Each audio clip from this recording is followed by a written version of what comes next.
Takulandirani ku AMTV Malawi kuchimake kwa nkhani zenizeni. Ngati nkhani imeneyo kuno kulibe, dziwani kuti nkhani imeneyo ndi yabodza. So ladies and gentlemen, it gives us great pleasure to share with you the Chisankho Watch 2025 Presidential Results Verification Statement. On Tuesday, September 16, 2025, Malawians went to the poll to cast their votes in the 7th general election since the introduction of multi-party democracy. Chisankho Watch observed all phases of the voter registration exercise, the nomination of candidates, the campaign period, the election day, and the election day.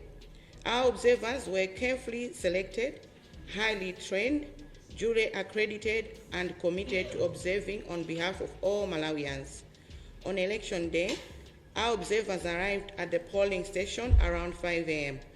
and observed the entire process from the setup of the polling stations, the voting process, the counting of ballots, and finally to the announcing and posting of results. Chisankho Watch observation efforts have not only strengthened the electoral process, but also enhanced transparency and accountability at every stage of the elections. Our goal is to ensure that Malawian citizens can place their trust and confidence in the integrity of the electoral outcome. On election day, we deployed the process and results verification for transparency PRVT methodology to observe the election day process and ultimately assess the official results. PRVT is the most advanced election observation methodology, which is globally accepted for its ability to assess the accuracy of electoral results. In this regard, Chisankho Watch deployed observers to a randomly selected representative sample of 800 polling stations located in each region, district, and constituency, allowing us to capture what occurred on election day across the country. In addition, Chisankho Watch deployed 134 roving observers who provided Chisankho Watch with information of incidences that might have occurred outside of the polling station. On September 16th, Chisankho Watch released a midday statement on the assessment of the setup and opening of polling stations for voting, followed by a preliminary statement on the voting and counting process on September 17th. Based on our observer data, Chisankho Watch noted that election day processes were well administered, highly participatory, and had no major observable issues. Chisankho Watch commends Malawi Electoral Commission, MEC, other stakeholders, and all Malawians for this milestone. Now let's go to the PRVT results data.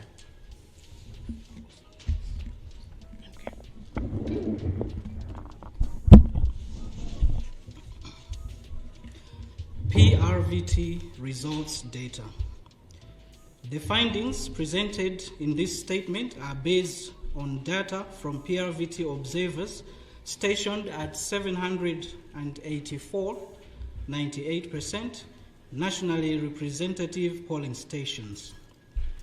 The data was thoroughly tested and validated. The data was thoroughly tested and validated to ensure accuracy and to ascertain that it reflects the polling station account.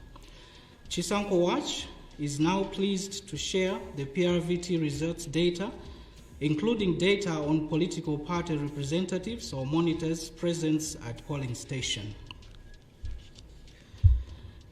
As you can see on the graphic beside us, Chisankho Watch PRVT estimates for the top two candidates show that the official results for Dr. Lazarus McCarthy Chakwera, MCP, were expected to fall between 30.4 and 35.4%, and Professor Arthur Peter Mutharika, DPP, were expected to fall between 53.8 and 58.8%. According to the official results released by MEC, Dr. Lazarus McCarthy Chakwera got 33%, while Professor Arthur Peter Mutharika got 56.8%. Since the results for both candidates fall within Chisankho Watch's PRVT estimates, the PRVT verifies the results as a true reflection of the votes cast at polling stations. It is important to note that the PRVT results data show a clear order of the first and second place candidates, and that the first place candidate received over 50% plus 1 vote. Comparison of official MEC results with Chisankho Watch's projections.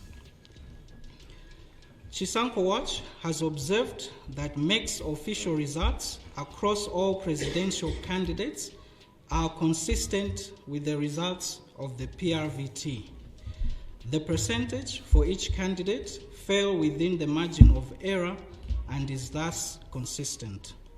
This is also reflected in the data shown beside us. Void votes.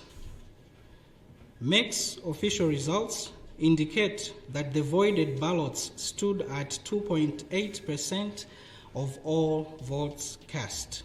This is consistent with PRVT estimates, which projected that void votes would fall between 2.5 and 2.9%. Additionally, MEC indicates that void votes by region were 3.4%, 2.5%, and 2.4% for central, north, and southern regions, respectively.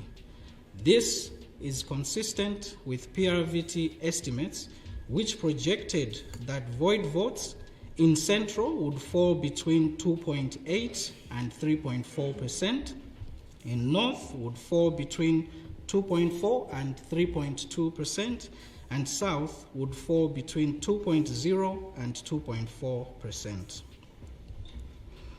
Voter turnout.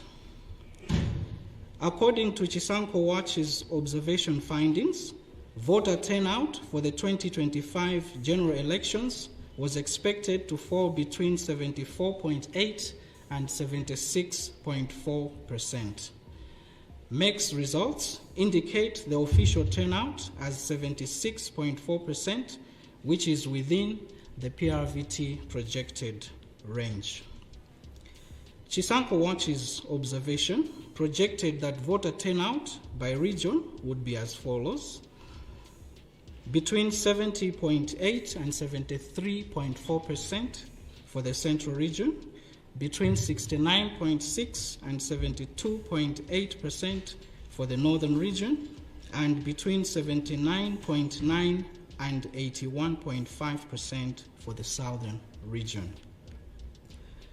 MEC's results indicate that turnout is 73.3 for central region, 71.9 for northern region, and 81.1% for the southern region, all of which are within the PRVT projected range.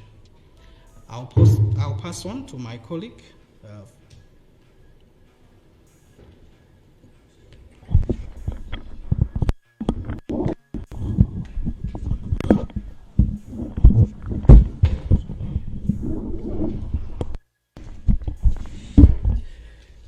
Party representatives or monitors.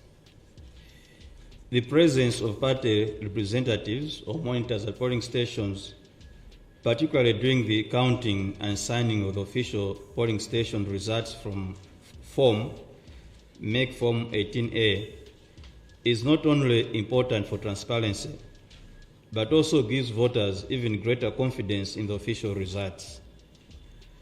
Our observers reported an overwhelming presence of party representatives or monitors during the opening of the polling stations.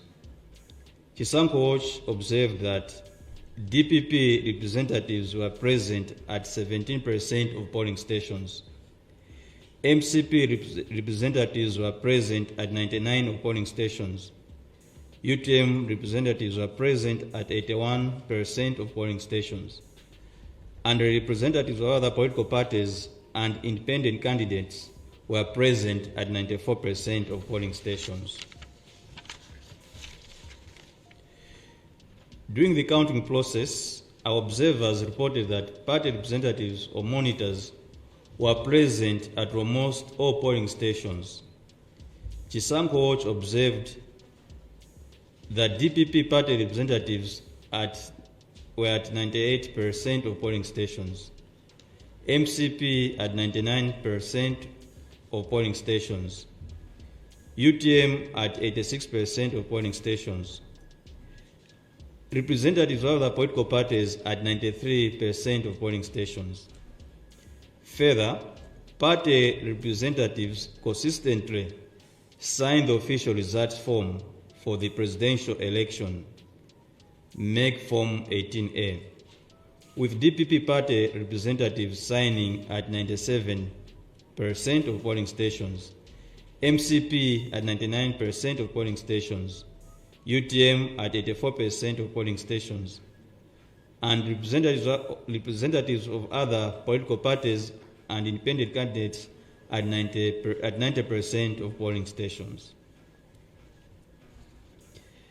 Further enhancing transparency for all, MEC officials posted the official results at 98% of polling stations at the conclusion of counting. In conclusion, the official presidential results as declared by MEC are in line with projected results by the Process and Results Verification for Transparency (PRVT) exercise conducted by Chisankho Watch. The official results align in all respects, from voter turnout through void votes, all the way to the order and quantum of votes obtained by each candidate. For this, we commend the Malawi Commission under the outstanding leadership of Honorable Justice Mutharika for a well-executed election and for releasing presidential results on a rolling basis since they began receiving results at the National Tally Center. Chisankho Watch applauds the people of Malawi for their patience and peaceful conduct during voting and as we waited for the results to be announced. We commend the police and armed forces for maintaining law and order, and the media for keeping the public updated through the election process. We would like to highlight that the leadership of Chisankho Watch is encouraged by political parties that accepted and congratulated the presumptive winner of the presidential election. Specifically, we would like to commend President Dr. Lazarus Chakwera for the timely acceptance of the election's outcome and calling for national unity and peace. We call upon all candidates and political parties to now work together for the good of the nation. We would like also to congratulate the President-elect, Professor Peter Mutharika, on his success in the election, and Chisankho Watch wishes him well as he takes the mantle of leadership for our beloved nation for the next 5 years. May God bless Malawi. Thank you.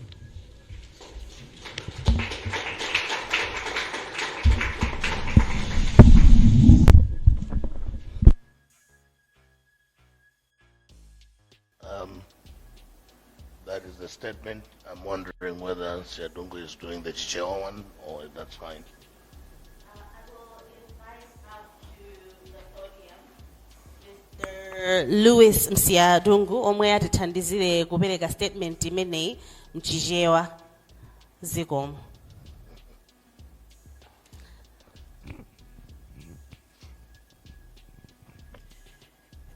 Zikomo kwambiri kwa onse amene ali nyumba muno ndi Amalawi onse amene akutitsatira nthawi ino. Iyi ndi kalata imene achisankhochi atulusa lero pa 25 September kutsimikiza za zotsatira za chisankho cha pa 16 September 2025. Koyambirira abambo ndi amayi, ife achisankhochi ndosangalala kuti lero tikubweresa chikalata ichi chotsimikiza za zisankho zimene zinachitika lachiwiri pa 16 September pamene Amalawi anapita kukasankha atsogoleri awo pa chisankho cha namba 7 chiyambireni multi-party democracy Malawi muno. Ife achisankhochi takhala tikutsatira mzigawo zonse za chisankhochi kuyambira pakalembera kusankha kwa anthu oyimirira kampeni, nthawi ya kampeni komanso tsiku lovota. Ife achisankhochi tinasankha anthu amene amatiyimirira kugwira ntchito imeneyi, ma observers athu amene tinaphunzitsa mwa ukadaulo ndipo anatsindikizidwa ndi kusankhidwa kuti agwire ntchito imeneyi komanso anali ozipereka m'malo mwa Amalawi onse. Pa tsiku la kuvotali ma observers athu anafika pamalo ovotera 5 o'clock mmamawa ndipo anatsatira ndondomeko yonse ya chisankhoyi kuyambira mmene malo osankhira amakhazikisiridwa, mmene anthu amavotera komanso mmene amawerengera chisankhochi kufikira nthawi imene amaulusa zotsatira za chisankhochi. Izi zathandiza kuti ife achisankhochi tathandizira kuti chisankhochi chachitika mwa ukadaulo komanso mwapoyera. Ndondomeko imene tinasata ife achisankhochi imene tikuyitchula kuti PRVT imeneyi ndi imene ili yogwirisidwa ntchito kutsimikiza zotsatirazi. Ndondomeko imeneyi ndi yapamwamba kwambiri ndipo tinayika anthu pafupifupi 100 kuti atsatire ndondomeko imeneyi. Pa 16 September chisankhochi tinatulusa chikalata chathu masana chimene chimaunikira mmene kavotedwe kayambira ndipo mmene kakuyendera. Ndipo pa 17 tinatulusanso chikalata china kufotokoza mmene anthu anavotera ndi kuwerengera chisankho chimenechi. Ife achisankhochi tinaona kuti ndondomeko zonsezi zinaenda bwino ndipo anthu anatuluka kukavota ndipo panalibe zotsamwisa zazikulu zimene zinachitika. Tikufuna ife achisankhochi kuyamikira kwambiri Malawi Electoral Commission pa ntchito ya ukadaulo imene anagwira komanso onse amene anatenga mbali pa chisankho chimenechi, makamaka Amalawi eni yake. Zotsatira za ndondomeko ya PRVT. Ndondomeko imeneyi ife ikuchokera pa anthu 784 imene 98% amene anapezeka malo osiyanasiyana amene tinakhazikisa.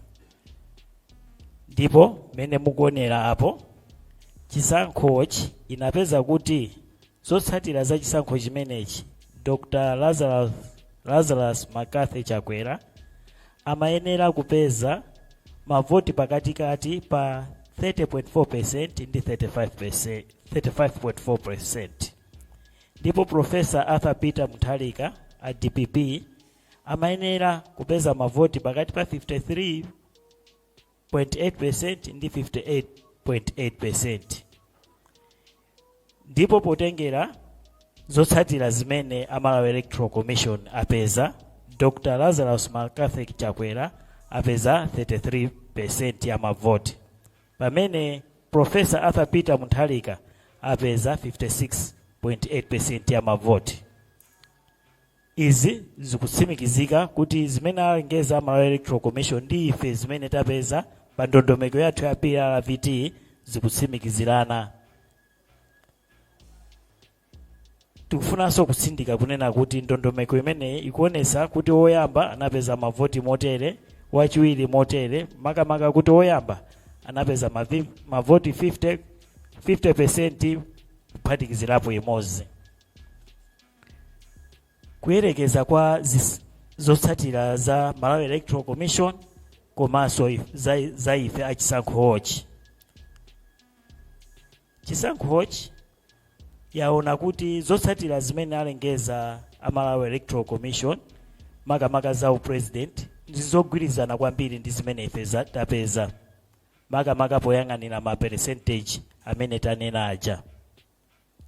Kunena za mavoti onongeka, Malawi Electoral Commission yalengeza kuti mavoti amene anali onongeka anali pa 2.8%. Izi zikugwirizana ndi zimene ifeso tapeza pa ndondomeko yathu, chifukwa tinaona kuti zimenezi mavoti onongeka ayenera kukhala pakati pa 2.5% ndi 2.9%. Kuphatikizirapo mavoti onongeka awa agawidwa mzigawo za dziko lino, kunena kuti ku chigawo chapakati kunawerengedwa mavoti onongeka 3.4%, ku chigawo chakumpoto 2.5%, ndipo ku chigawo chakumwera 2.4%. Izinso zikugwirizana ndi zimene ife tapeza, kunena kuti ku Central Region kunena kupezeka mavoti onongeka 2.8%, pakati pa 2.8% ndi 3.4%, ku chigawo chakumpoto pakati pa 2.4% ndi 3.2%, ku chigawo chakumwera pakati pa 2% ndi 2.4%. Kutuluka kwa anthu ozavota, achisankhochi taona kuti anthu chisankho chimene cha 2025 anayenera kutuluka pakati pa 74.8% ndi 76%. Izi zikuonesanso kuti Malawi Electoral Commission tagwirizana, amene apeza kuti kutuluka kwa anthu tsiku lovota anali pa 76.4%. Ndipo kutuluka kwa anthuku kuli motere kutengera mzigawo. Ife achisankhochi tinaona kuti kutuluka kwa anthu kuyenera kukhala pakati pa 70.8% ndi 73.4% ku chigawo chapakati, ku chigawo chakumpoto 69.6%, pakati pa 69.6% ndi 72.8%, ndipo ku chigawo chakumwera pakati pa 79.9% ndi 81.5%. Izi zagwirizana ndithu ndi mmene ameke apezera, poti iwo walengeza kuti ku chigawo chapakati anthu anatuluka 73.3%, ku chigawo chakumpoto 71.9%, ndipo ku chigawo chakumwera 81.1%. Oyimirira zipani, kupezeka kwa oyimirira zipani malo ovotera kunali kuonekeratu, chifukwa anthu ambiri anabwera kuzayimirira zipani zawo pa malo ovotera. Komanso ambiriwa anagwiritsa ntchito fomu 18A ya Malawi Electoral Commission, imene mabweretsa chikhulupiriro cha mavoti amene anaponyedwa. Otiyimirira athu ma observers athu anaona kuti chipani cha DPP chinatulusa owayimirirawo pa malo ovotera pa 97%, IMCP 99%, UTM 81%, komanso oyimirira zipani zina ndi oyima paokha pa 94%. Nthawi yowerengera zisankho imeneyi oyimirira zipaniso anapezeka motere. A DPP mamonita zawo anali pa 98%, IMCP 99%, UTM 86%, oyimirira zipani zina komanso oyima paokha pa 93%.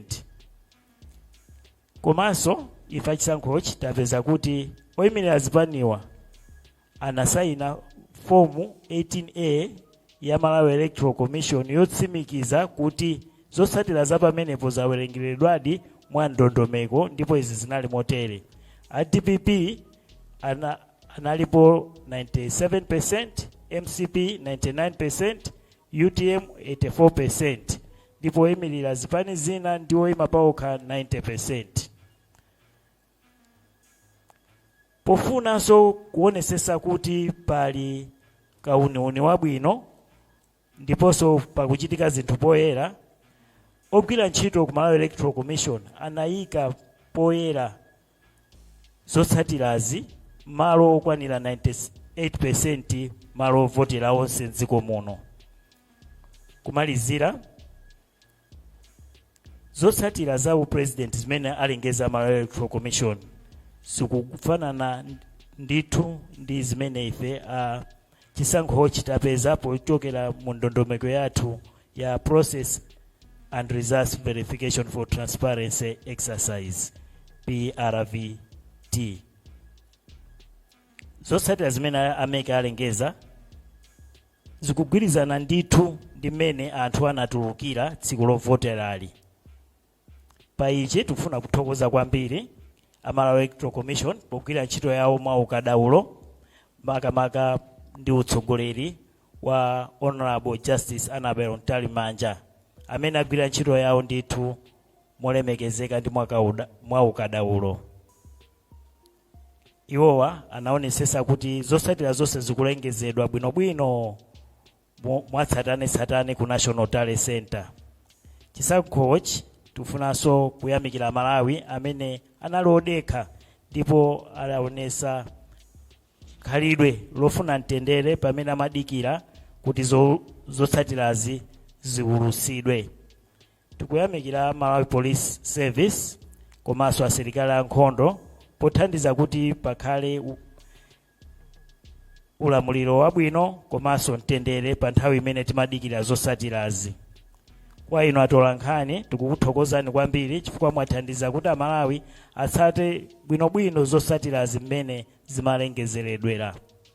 Tifuna tinene ndithu kuti ife Chisankhochi tasangalala kwambiri ndi zipani za ndale povomera zotsatira zimenezi komanso kwathokoza amene apambana pa chisankho chimenechi. Mwapadera tifuna tithokoze President Dr. Lazarus Chakwera amene mu nthawi yake anatuluka poyera ndi kuyamikira amene atsogola pa chisankhochi komanso kupempha umodzi ndi mtendere Malawi muno. Tithokozenso atsogoleri a zipani amene anabwera poyera mwansanga kuyamikira amene awina ndi kufunira zabwino Amalawi onse. Kumalizira kwenikweni tikufuna tayamikire a president osankhidwa Professor Arthur Peter Mutharika pakupambana kwawo ndipo ife Chisankhochi tikuwafunira zabwino zonse pamene akutsogolera dziko lino la Malawi kwa zaka 5 zikubwerazi. Zikomo kwambiri, Mulungu adalitse dziko lathu.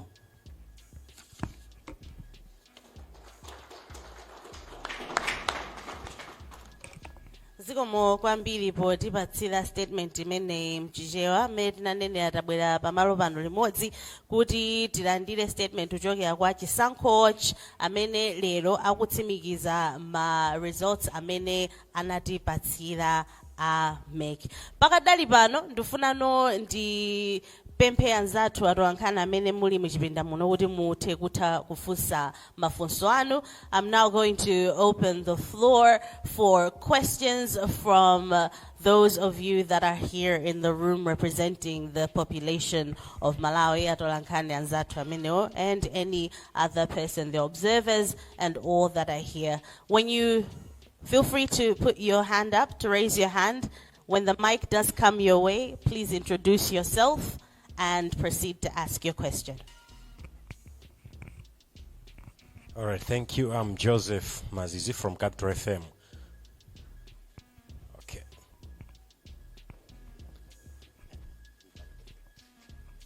I'm Joseph Mazizi from Capital FM. My question is, you've indicated that the presence of party monitors was good in all these centers, polling centers.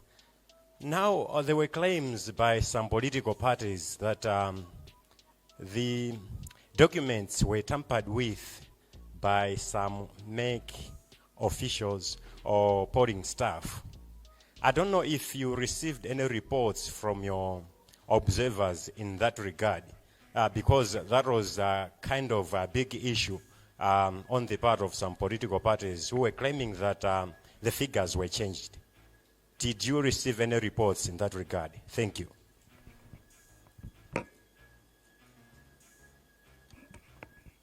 Any more questions? I'll hand it over to the, oh, yes, please. dzina langa ndine Robert Shema kuchokera ku Radio Maria. Mwafotokoza kafukufuku wanu ndipo mwapereka zotsatira momwe zatulukira kuchokera ku bungwe limeneli loyendetsa zisankho. Funso langa ndi lakuti inu ngati achisankhochi tidziwa kuti pamapeto pa kulumbiritsidwa kwa president osankhidwa kukhalebe madandaulo ena azikadandaula kuti mwatibera pena sizinaende bwino. Kodi inuyo ngati achisankhochi mudzachitapo chiyani pofuna kuthana nazo zovuta zonse zimene zioneke patsogolo pano ndi kuonetsetsa kuti mtendere ukupitirira pamene ena akhala kudandaula kumapita ku mabwalo a milandu? Zikomo palinso ena amene ali ndi funso ndisanapemphe bodi kuti yankhe. Zikomo. I'll now hand it over to the board chair mutakuyankha mafunso amene. Well, thank you very much for those questions. Capital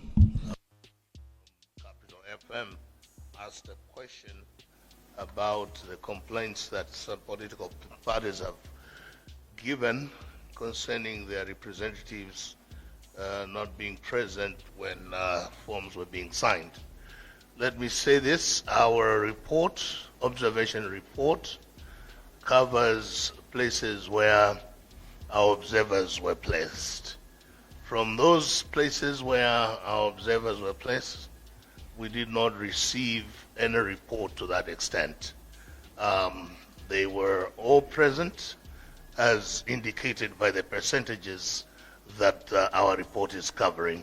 So you can see that about 98% of those observers were present, and they observed what happened, of course, with a margin of error of 1 to 2%. So those may be coming from that small percentage, but all in all, party representatives were there when they were opening, when they were proceeding with the voting, as well as the time that counting was happening. So those are the specifics could be probably brought by the party officials to the court so that the due process of investigating those things can happen. But overall, Chisankho Watch does determine and stand to the fact that the results announced by MEC were actually a true reflection of what happened. And it doesn't change any result at all from what our observation does say. Marwanga ku Radio Maria unafusa zokuzana ndi mavuto ena ndi ena ndi madando amene anthu ena akhozwa mapereka makamaka azipani. Ife ngati Chisankho Watch kumalo kumene tinapiritsa anthu amene amachita observation sitidaoneko mavuto okuti akhozwa kukhala odetsa nkhawa osintha zotsatira malingana ndi mmene MEC yafotokozerera. Komabe nkhani yokuti yoyankha madando siya ife a Chisankho Watch. Ife ndife anthu ngati Amalawi, oyimira Amalawi, oona kuti kodi voti yawo inaenda bwanji, inasamalidwa bwanji m'malo amene ma representatives athu, ma observer athu anapita. Mkafukufuku wathu tuona kuti zimene ameki alengeza ndi zomwezo zimene ifenso pa process yathu imene timapangwiritsa ntchito tapezanso. So pali kugwirizana kwambiri pa zimene chair ameka analengeza dzulo ndi zimene ife tinazipeza, koma si ntchito yathu yakuti tikhale nawo pa mdipiti womapita kubwalo la milandu. Mwina ameki akhoza kugwiritsa ntchito zinthu zimene tili nazo kuti aone kuti kodi zimene zipani zikunena ndi ife zimene tikulankhula zikutani, koma ifeyo sitikhala nawo pa gulu la anthu opita mabwalo a milandu. Tangofotokoza kuti pali mgwirizano wa zimene MEC yapeza ndi zimene ife tidazidziwa mwina MEC isadalengeze zotsatira. Zikomo. osayiwala kupanga subscribe ku channel ya AMTV Malawi.